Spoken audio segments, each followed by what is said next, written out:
Hello meet mister Mithun நான் தான். இன்னைக்கு நம்ம வீடியோவில் என்ன பார்க்க போறோம் அப்படின்னா பிக் பாஸோட Day 65 ரிவ்யூ தான் பார்க்க போறோம். நிறைய ஹியூமரஸான சம்பவங்கள் நடந்துச்சு. அவங்களுக்கு அது சீரியஸாக தான் இருந்துச்சு, நமக்கு காமெடியா இருந்துச்சுல, அதெல்லாம் பார்த்து ரியாக்ட் பண்ண போறோம்.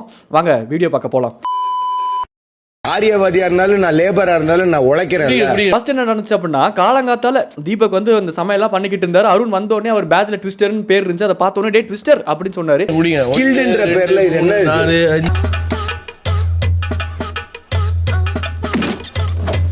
அதில் அருண் ப்ரொவோக் ஆகி, ஓ அப்படியா ஸ்கில்ஃபுல் லேபர்ஸ் நீங்கள்லாம், நாங்கள்லாம் வந்து இந்த லேபர்ஸ் அந்த லேபர்ஸ் அப்படின்னு சொல்லிட்டு அவர் ஒரு இது சொல்ல, லேபர் ஒர்க்கருக்கு எவ்வளவு கிடைக்குமோ அது குடிச்சானு போதும். அவசரத்துல சொல்லி தொலைஞ்சிட்டா, வா ஒரு முடிவு எடுத்துக்கலாம். பதறுது வா. அருண் அங்க ஒரு மிகப்பெரிய சண்டையெல்லாம் கிரியேட் பண்ணி ஒரு மிகப்பெரிய சண்டையே போயிட்டு இருந்துச்சு. இதுல மஞ்சரி வேற இன்வால்வ் ஆனாங்க. இதுதான் பண்ணாதீங்க. மஞ்சரி இன்வால்வ் ஆனாலே அருண் டென்ஷன் ஆயிருவாரு. அதுக்கப்புறம் யாரு லேபருக்கு இது போகுது இதெல்லாம் யார் சொன்னா? அது பத்தாததுக்கு அருண் நடுவில் ஒரு டைலாக் வேற, பாத்துக்கலாமா நான் வீக்கெண்ட் சொல்லிக்கிறேன், வீக்கெண்ட் என்னாலும் நான் ஃபேஸ் பண்ணிக்கிறேங்க அப்படின்னு சொல்லிட்டு அவர். ஒருவேளை தப்பாச்சுன்னா வீக்கெண்ட்ல என்ன சொல்லட்டும், நான் வாங்கிக்கிறேன். இல்ல எனக்கு புரியல, எல்லாருமே வீக்கெண்டா நான் ஃபேஸ் பண்ணிக்கிறேன் அப்படின்னா எனக்கு அது புரியல. மிஞ்சி போனா விஜய் சேதுபதி திட்டுவாரு, நம்ம வாங்கிட்டு அமைதியா உட்காந்துக்கலாம் அப்படிங்கிற மைண்ட் செட்டுக்கு வந்துட்டீங்களா? நம்ம மேல என்ன தப்பு இருக்கு, நம்ம ஏன் இப்படி யோசிக்கிறோம்? ஓப்பா இதுதான் வந்து குமுலேட்டிவான தாட்டு போல. இதெல்லாம் யோசிச்சு பாக்குறதுக்கு தானே பிக் பாஸ் அந்த இடமே. அதை விட்டு வீக்கெண்ட்ல பாத்துக்கலாம்ன்றீங்க. ஃபேஸ் பண்ணிக்கிறேன். ஏய் நான் யார் தெரியுமா, ஏரியா ரவுடிடா. ஒருவேளை தப்பாச்சுன்னா வீக்கெண்ட்ல என்ன சொல்லட்டும், நான் வாங்கிக்கிறேன். சாட்டர்டே அன்னைக்கு பாரு நீ நான் எப்படி பேசுறேன்ட்டு அப்படிங்கிற மாதிரி அவர் ஒரு டைலாக்லாம் சொன்னாரு. அதுக்கப்புறம் தீபக்கும் அருணுக்கும் சண்டை முத்திருச்சு. அவர் ஒரு பக்கம் தீபக் ரொம்ப ஹைப் ஆகி டென்ஷன் ஆகி அவர் ஒரு பக்கம் கத்திக்கிட்டே இருந்தாரு. கிடையாது இது யார் சொன்னாங்க? I'm owning this house. கிடையாது இது யார் சொன்னாங்க? I'm owning this house. இதுல நடுவுல ஒன்னு கவனிச்சேன், என்னடா இது சண்டை எல்லாம் போய்கிட்டு இருக்கு, ஏதோ ஒன்னு வித்தியாசமே தெரியுது அப்படின்னு ஜூம் பண்ணி பார்த்தா, அவர்ட்ட சொல்ல மாட்டீங்க. சொல்லுங்க மேடம், எனக்கு ரொம்ப கூச்சமா இருக்கு. சொல்லு தங்க தொடாதீங்க பாஸ், பிரார்த்தனை பண்ற மாதிரி கும்முன்னு இருக்கீங்க. புரியுது, நல்ல துடிக்குது புஜ்ஜம், நல்ல புஜிட்டிக்கான உடம்பு தான், நல்லா கிருத்திக் ரோஷன் தான், ஒரு கோடிக்கணக்கான பேர் பாக்குறாங்கன்னா கேர்ள் ஃபேன்ஸ்லாம் இருப்பாங்க தான், காட்டணும் தான், அதெல்லாம் புரியுது. இருந்தாலும் சண்டைக்கு நடுவில் இப்படி பண்ணிக்கிட்டு இருக்கீங்களே, எவனாச்சும் கோவத்துல துண்டா ஊத்துட்டானே என்ன பண்றது? இல்ல கேட்கறேன், நான் சொல்றேன். வாங்க வா வா அருணே. அதுக்கப்புறம் அங்கே நடந்துட்டு இருந்த கயாஸ்லாம் பார்த்துக்கிட்டு சௌந்தர்யா ஒரு டைலாக் ஒன்று விட்டாங்க அங்கே ஓரமாக உட்காந்துக்கிட்டு. அவங்களுக்குலாம் அதாவது பார்க்கறதுக்கு ஆஹா நம்மள மாதிரியே எல்லாருமே பண்ணுறாங்க, எல்லாருமே கற்கால மனிதர்களாக மாறிட்டாங்க, ஐ சூப்பர் அப்படின்னு எக்ஸைட் ஆகி ஒரு சவுண்ட் விட்டாங்க. கமான்ரா கமான் அருண், நல்லவரே கபடதாரி அருண் அப்படிங்கிற மாதிரி எக்ஸைட் ஆயிட்டாங்க. அதுக்கப்புறம் அருண் வந்து பெட்ல வந்து உட்காந்து கொஞ்ச நேரம் கழிச்சு அழுதாரு,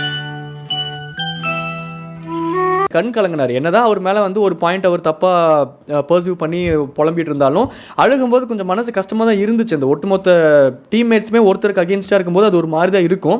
ஆனால் அந்த அழுகிறதுக்கு முன்னாடி ஒரு மேனரிசம் ஒன்று பண்ணார்.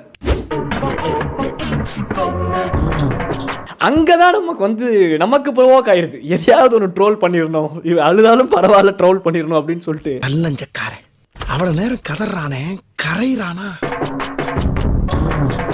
அந்த மேனரிசம் மட்டும் தவிர்த்து இருந்தாருன்னா நானும் கூடயே சேர்ந்து உட்காந்து ஃபீல் பண்ணியிருப்பேன். ஏன்னா அது எப்படி சொல்றது, being in another mens shoes, அந்த அவரோட ஷூஸ்ல இருந்து பார்க்கும்போது அவர் என்ன கோத்ரூ பண்றாரு நமக்கு தெரியும் இல்ல. பாவம் அழகும் போது கஷ்டமா இருந்தாலும் அந்த மேனரிசம் தான். மச்சான் எங்க மச்சான் ஸ்டைல் தான், அப்பா பயங்கர ஸ்டைல் தான் அருண் ப்ரோ நீங்க.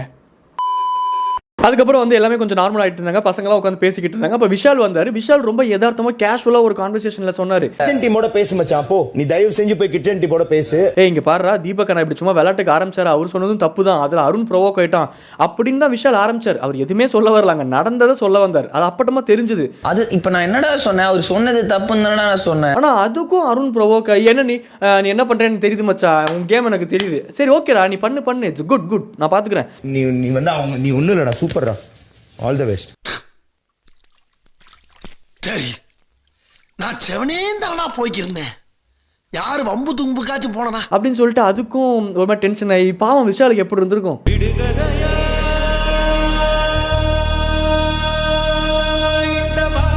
வழக்கம் போல எப்பயும் போல சும்மா இருந்துக்கிட்டு எங்கேயாச்சும் காமெடி பண்ணும்போது மட்டும் கருத்து சொல்லிக்கிட்டு போயிருந்துருக்கலாமா? சீரியஸா கருத்து சொல்றேன்னு ஒரு மனுஷன் கஷ்டப்பட்டு 60 நாள் கழிச்சு வந்தாரேடா. அவ்வளவுதான் நம்மள முடிச்சு விட்டீங்க போங்க. அவரே அடிச்சு உட்கார வச்சிட்டீங்களே விஷால, பாவத்தை. ஆனால் அதுக்கப்புறம் தீபக் வந்து அருணை கூப்பிட்டீங்க வா நம்ம உட்காந்து கிளியராக பேசிடலாம் அப்படின்னு சொல்லிட்டு ஒரு ஸ்டாண்ட் எடுத்தாரா? இதுதான் என்னோட பாயிண்ட் ஆஃப் வியூ. நான் தான் கரெக்ட்னு நான் சொல்லலை. அது ஒரு நல்ல விஷயம், அது கற்றுக்க வேண்டிய விஷயம். யார்கிட்ட ஒரு மிஸ் அண்டர்ஸ்டாண்டிங் இருந்தாலும் இந்த நடுவில் போய் அங்கங்கன்னு பேசிக்கிட்டு இருக்காம அவங்களே கூப்பிட்டு இதுதான் நான் நினச்சேன், இதுதான் நான் ப்ரொஜெக்ட் பண்ண ட்ரை பண்ணேன் அப்படின்னு சொல்கிறது நல்ல விஷயம் தான். உன்னோட ஃபீலிங் என்னால் புரிஞ்சிக்க முடியுது. அதில் நான் இன்னொரு ஹைலைட்டடாக கவனிச்ச ஒரு விஷயம் என்ன அப்படின்னா, அவர் பேசிக்கிட்டு இருக்க அவரோட எமோஷன்ஸ் எந்த அளவுக்கு உண்மையாக இருந்தால் அந்த மென்னோட ஒரு வல்கர் சைடையும் காமிச்சிருப்பாரு. அவர் அங்கேயே உட்காந்து லிட்டராக அழுதுட்டார். அவர் அழுகிறதுக்குலாம் ஃபீலே பண்ணல. உனக்கு என்ன பிரச்சனை, ஏன் அழுகுற? எனக்கு தெரியாது. அப்பாலஜைஸ். எனக்கு உன்னை பிடிக்கும்டா, அதனால தான் நான் உன்னை கலாச்சிக்கிட்டு இருந்தேன். மற்றவங்க கிட்ட நான் இவ்வளோ க்ளோஸாக இல்லையே, ஆனால் அதுவுமே இங்கே தப்பாக போகுது, சண்டை போடுற மாதிரி தான் ப்ரொஜெக்ட் ஆகுது அப்படின்னா அதை நான் எப்படி தான் எடுத்துக்கிறது அப்படின்னு சொல்லிட்டு அவர் ஒரு மாதிரி நல்லா இருந்துச்சு, ஒரு மெய்யழகன் வைப்பு கொடுத்துச்சு. என்ன கண்டுபிடிக்க முடியலதா? அவ்வளோதான் பாய்ஸ், அவள் தாங்க பசங்க, அவள் தான் எவ்வளோ உள்ளுக்குள்ள அது வச்சுக்க தெரிய அவள் தான். அப்போ அந்த பீக்கில் வந்து பயங்கர எமோஷன் ஸ்ட்ராங்காக இருக்கும்போது ஹர்ட் பண்ணுறதெல்லாம் பயங்கரமாக பண்ணிடுவோம். கிடையாது. யார் சொன்னாங்க? I'm owning this house. அதுக்கப்புறம் வந்து உட்காந்து அழுதுருவோம். அவ்வளோதான். இந்த மாதிரி படம் வேணாம். இல்லைண்ணா நீங்கள் ஒன்றும் இல்லை போடலாம். ஹர்ட் பண்ணுறதும் பண்ணிவிட்டு அதுக்கப்புறம் வந்து உட்காந்து அழுகிறிய என்னடா பிரோஜனம் அப்படின்னு நீங்கள் கேட்கலாம். ஆனால் ஹியூமன்ஸ்னாலே அதில் சைக்காலஜிக்கலாக நேச்சுரலாகவே அந்த எமோஷன் ஸ்பீக் அடிக்கும் போது அவ்வளோ ஒரு கோவம் பசங்களுக்கு மேக்ஸிமம் சொல்கிறேன், எல்லாத்துக்கும் இல்லை வரும். ஆனால் அதுக்கப்புறம் அதில் 2 விதம் இருக்குது பசங்கள்லே. ஒருத்த வந்து சாரி கேட்டு ரிக்ரெட் பண்ணுற ஒரு விதம் இருக்குது, நான் பண்ணுறதான் கரெக்ட், நான் அப்படி தான் கோவப்படுவேன், நீ என்ன வேணாலும் ஹர்ட் ஆகிக்கோ அப்படின்னு போகிற ஒரு விதம் இருக்குதுல்ல. அது இல்லாமல் சொல்கிறேன், அது இல்லாமல் என்ன தான் ஒருத்தங்களை ஹர்ட் பண்ணாலும் வந்து உட்காந்து அவங்ககிட்ட சாரி கேட்டு அந்த மனசார அழுகிறது இருக்குல்ல, எனக்கு அது ஆக்சுவலாக அந்த ஆக்டாக எனக்கு அது ரொம்ப பிடிச்சிருந்துச்சி. தீபக் ப்ரோ மேலே ஒரு பாயிண்ட் ஒரு ரெஸ்பெக்ட்ஃபுல் ஒரு வியூ எனக்கு கிடச்சிது. டாஸ்க் நடந்துச்சுல, சும்மா தோணுது சொல்கிறேன். அந்த ஒரு ஆக்ட் அவர் பண்ணது எனக்கு it was so nice.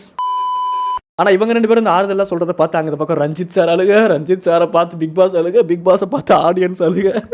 Please உசிரி வந்துடுறா. இருடா ஒரு நிமிஷம் நான் சொல்ல போடுறேன், என்ன பேச சிரிக்கிறது நிறுத்திட்டீங்க. புரியுது. ஓவராலாக அவங்க 2 பேரும் ஒன்று சேர்ந்துட்டாங்க அப்படிங்கும்போது ரஞ்சித் சாருக்கு வந்து அவரோட ஏஜுக்கு ஒரு எக்ஸ்பீரியன்ஸுக்கு அப்பாடி எல்லாம் ஒன்று சேர்ந்து வாழ்கிறோம் அவள் தானே வாழ்க்கை அப்படிங்கிற மாதிரி ஒரு ஆஸ்பெக்டில் அவர் பார்த்து எமோஷனலாக ஒன்று ஃபீல் பண்ணுறாரு. ஆனால் அது வெளியிருந்து ஒரு ஆடியன்ஸாக பார்க்கும்போது இவங்க 2 பேர் பண்ணுறதே கிரிஞ்சு, இதில் இவர் வேறு யாரா சாமியெல்லாம் கும்பிட்றாரு, வெளியே வந்தால் கிடா வெட்டிக்கிறேன் உனக்கு அப்படின்லாம் வேண்டி பாராட்டுறது விட்டா அந்த அளவுக்கு ஒரு பாசமான மனிதர் அப்படிங்கிற மாதிரி அது ஒரு பக்கம் போய்கிட்டு இருந்துச்சா. அதுக்கப்புறம் இந்த பக்கம் விஷால், சத்யா இல்லை ராணவெலாம் உட்காந்து பேசிக்கிட்டு இருந்தாங்க. அப்போ விஷால் வந்து அவரை பற்றியே அவர் சொல்லிட்டு இருந்தார், என்னடா உங்களுக்குலாம் விஷால் தான் ஈஸியாக போச்சு, என்ன சும்மா நீங்கள் இஷ்டத்துக்கு அடிச்சிருவீங்க, எல்லாம் அடிச்சு முடிச்சதுக்கப்புறம் மச்சான் சாரி மச்சான் அப்படின்னு சொல்லிட்டு ஒரு ஹக் பண்ணால் எல்லாம் நான் சரியாயிருவேனா. விஷாலை பொறுத்த வரைக்கும் என்ன ஒரு கட்டி பிடிச்சிட்டு அவன் நம்ம ஏதாவது பேசிட்டோன்னா அதுதான் நான் அவ்வளோதான். விஷால்னா ஈஸியாக அடிச்சிருவீங்க, எல்லாம் ஹக் பண்ணால் நான் சரியாயிடுறேன், அதனால தான் நீ அடிச்சு அப்படின்ட்டு அந்த நம்மளை பற்றி நம்ம அப்படியே அந்த மாதிரிலாம் சொல்லிக்கிட்டு இருந்தார் சில விஷயங்கள். அவங்க 3 பேர் அங்கே சந்தோஷமாக நான் கசிக்கு போட்டேன். அந்த ஹக் பண்ணால் சரியாயிருவீங்களா ப்ரோ? நான் வேணா அருண் ப்ரோ கிட்ட சொல்லி உங்களை ஹக் பண்ண சொல்கிறேன்.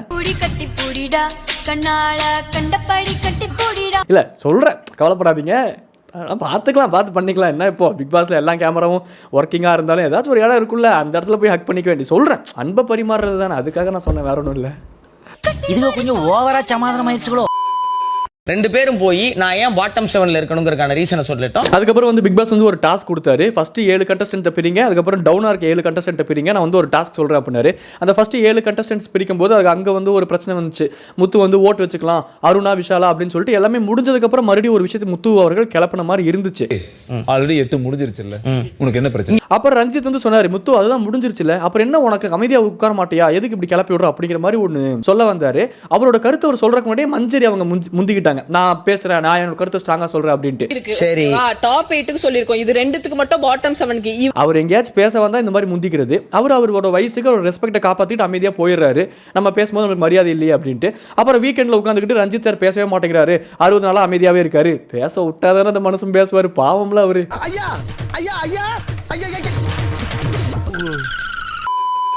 நம்ம labours, we are not beggars. அதுக்கப்புறம் அந்த டாஸ்க்லாம் வந்து எல்லாம் பிரிச்சுட்டாங்க, 2 அணியாக பிரிச்சுட்டாங்க. அப்போ அருண் வந்து இந்த ஒரு சங்கம் ஒன்று கிரியேட் பண்ணார். எக்ஸ்கியூஸ் மீ, நம்மளாம் ஒன்றும் பெக்கர் கிடையாது, இங்கே யாரும் பிச்சை எடுக்கிறதுக்கு வரல, நம்மளாம் நம்ம உரிமையை கேட்குறோம், உழைப்போம், அதுக்கான ஊதியத்தை வாங்கி சாப்பிடுவோம். யாரா இப்போ பிச்சை எடுக்க வந்தேன்னு சொன்னா சத்தியம் மட்டும் அங்கே ஓரமாக உட்காந்து என்ன யாசகமாடா கேட்டுக்கிட்டு இருக்கு. அவர் அந்த மனுஷன் வேலையை அதே மாதிரி எல்லாரும் அவங்க டாஸ்க்கை பார்த்தா வேலை முடிஞ்சுது. ஆனால் அங்கே அருண் ஒரு பிளே ஒன்று கிரியேட் பண்ணுறாருல, மரியாதை இருக்கு. என்ன எழுதிருக்குன்னு பாரு. அடிமை மாதிரி ட்ரீட் பண்ணா இது எழுதிருக்கா இல்லையா? அவசியம் இல்ல. இப்போ காட்டு தீயே பத்திச்சு. மரியாதை இருக்கு. என்ன எழுதிருக்குன்னு பாரு. அடிமை மாதிரி ட்ரீட் பண்ணா இது எழுதிருக்கா இல்லையா? அவசியம் இல்ல. Out of the game it's making the things interesting ஆடியன்ஸுக்கு. ஆனால் அந்த உள்ளுக்குள்ள வீட்டில் இருக்கவங்களுக்கு யோசிச்சு பாருங்களேன் எப்படி இருக்குன்ட்டு. யாரா செவனேன்ட்டு வேலையை பார்த்து வேலையை முடிச்சுட்டு போகிறத விட்டு போட்டு we are not beggars, okay, we are all employees. நம்மளோட உரிமையை நம்ம தான் கேட்டு வாங்கிக்கிறோம், ஓகே.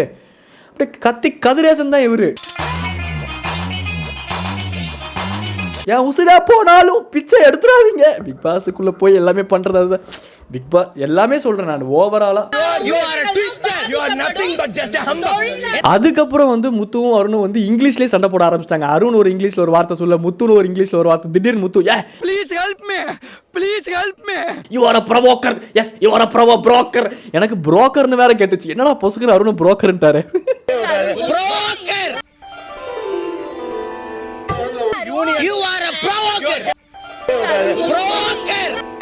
அப்பதான் நல்லா உத்திக்கிட்டா you are a provoker Arun, you are simply mouth மம்மா, யூ ஆர் மவுத் மம்மா. அப்படி அவர் என்னமோ சொல்ல இவர் என்னமோ சொல்ல, ரெண்டு பேரும் இங்கிலீஷ்ல மாறி மாறி இந்த ஸ்கூல் பசங்களாம் சண்டை போட்டுப்பாங்களா, ஏய் நீ தாண்டா அது, யார் என் பென்சில் எடுத்தாங்களோ அவனோட ஆளு ஒரு அப்படி மானுங்கள. அந்த மாதிரி hey you only this girl, hey you only that boy அப்படின்னு சொல்லிட்டு எங்கள் ஸ்கூல்லலாம் நாங்கள் சண்டை போட்டிருக்கோம். எனக்கு அதெல்லாம் ஞாபகம் வந்துச்சு. யா சாமி யாரா இவங்க அப்படின்னு தான் இருந்துச்சு. ஆனால் தமிழ் புலமை வாய்ந்த தமிழ் புலவரையே நீங்கள் இங்கிலீஷில் திட்ட வைத்தீர்கள் அல்லவா அருண், அதற்காகவே உங்களுக்கு மாலை சூட வேண்டும். அதுக்கப்புறம் வந்து இந்த ரெஸ்ட் ரூம்லாம் போகணும் அப்படின்னு சொல்லிட்டு அருண் கிளம்பி போனாரு. முத்துக்குமரன் கிட்ட மீட்டிங் நடக்க போகுது, கொஞ்சம் சீக்கிரமா வாங்க அப்படின்னு சொல்லிட்டு சொன்னாரு. என்ன உங்களுக்கு வராதானே? மேபி அவர் பாடி லாங்குவேஜ் வந்து ப்ரொவோக் பண்ணிருக்கலாம். ஏன்னா அவர் சொல்லும் போதே வந்து இப்படி அப்படின்னாரு. கொஞ்சம் அந்த மேனேஜருக்கான மேனரிசம் இல்லாம, அதெல்லாம் நாங்க பாத்துக்கிறோம். ஐயா நீங்க பார்த்தாலும் எனக்கு வரணும்யா. மேனேஜருக்கான மேனரிசம்ல சில பேர் அப்படிதான் இருப்பாங்க. எப்படி இந்த வீக்கெண்ட்ல வந்து ஏன் முத்துக்குமரன் என்ன ஆட்டிடியூட், ஏன் இப்படி கூப்பிடுறீங்க அப்படின்னு கேட்டாருன்னா, சார் நான் அந்த கேரக்டராக அந்த ரோலை பிளே செய்ததால் அதை அப்படி செய்தேன். முத்துக்குமரனாக நான் அங்கே இருந்தேன் என்றால் என் கேமே வேறு. நான் ஒரு ஜென்யூனான பர்சன், அன்பானவன். ஆனால் என் கேரக்டருக்காக நான் மாறியதால் அப்படி செய்தேன். அப்புறம் அங்கிட்டு ஒரு உருட்டு இருப்பார், இங்கிட்டு ஒரு உருட்டு இருப்பார், அதெல்லாம் வேற விஷயம். சொல்லக்கூடாது சார், இங்க சொல்லணும். ஆனால் அங்கே மறுபடியும் அருணுக்கும் முத்துக்குமரனுக்கும் முட்டிக்கு அது ஒரு ஃபைட் அங்கிட்டு போய்கிட்டு இருக்கேன். மறுபடியும் அந்த பெஞ்சில் உட்காந்து இதான் ரூல்ஸ், இது ரூல்ஸ் கிடையாது, ஆத்து ஆத்து ஆத்து ஆத்து ஆத்து ஆத்து ஆத்துன்னு ஆத்துன்னு இருக்க எண்ணம் கிடையாது. இப்போ நீங்க எல்லாருமே தான் வேலை பாக்குறீங்க. பார்க்குற எனக்கே தூக்கம் வந்துச்சு தான் நான் நினச்சிக்கிட்டு இருந்தேன். அங்கே இருந்து ஜெஃப்ரிக்கே தூக்கம் வந்துச்சு. அவரே படுத்து தூங்கிட்டு தான் இருந்தாருங்க. அவ்வளோதாங்க, வீடியோ முடிஞ்சிருச்சு.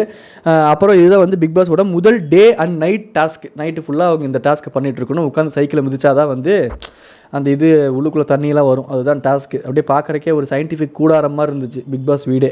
வேறு ஏதாவது சிம்பிளாக டாஸ்க் வச்சுருக்கலாம். உள்ளுக்குள்ளே பெரிய சயின்டிஃபிக் கூடாரம் மாட்டம் ஏதோ மிஷின்லாம் செட் பண்ணி, பாய்லர்லாம் செட் பண்ணி, தண்ணி வரக்கு டியூப்லாம் போட்டு விட்டு, இப்போ இந்த மிக்ஸி ஓடுமா ஓடாதா, இந்த காயில் டிஸ்பேண்டில் பண்ணி 240 RPM ஓட்டினா அதெல்லாம் தேவையில்லை, தண்ணி வருமா வராதா, அந்த மாதிரி தான் இருந்துச்சு டாஸ்க். டடா பை சொல்லிட்டு கிளம்புறது மீட் மிஸ் மிதுன். டடா பை சொல்லிட்டு கிளம்புறது நாங்கள் மீட் மிஸ் மிதுன். டடா பை டாட்டா. இன்னைக்கு ஏதாச்சும் ஒரு கேள்வி உங்ககிட்ட கேட்கணும் அப்படின்னா, மேனேஜரில் உங்களுக்கு பிடிச்ச மேனேஜர் யார் கரெக்டாக ப்ளே பண்ணுறா, இந்த எம்ப்ளாயிஸ் இருக்காங்களா கீழே ஒரு 7 பேர், அந்த எம்ப்ளாயிஸில் உங்களுக்கு பிடிச்ச எம்ப்ளாயி யார் கரெக்டாக ப்ளே பண்ணுறா நீங்கள் நினைக்கிறீங்க அப்படிங்கிறத கீழே கமெண்ட்டில் சொல்லுங்கள். டாடா பை டாட்டா பாய்.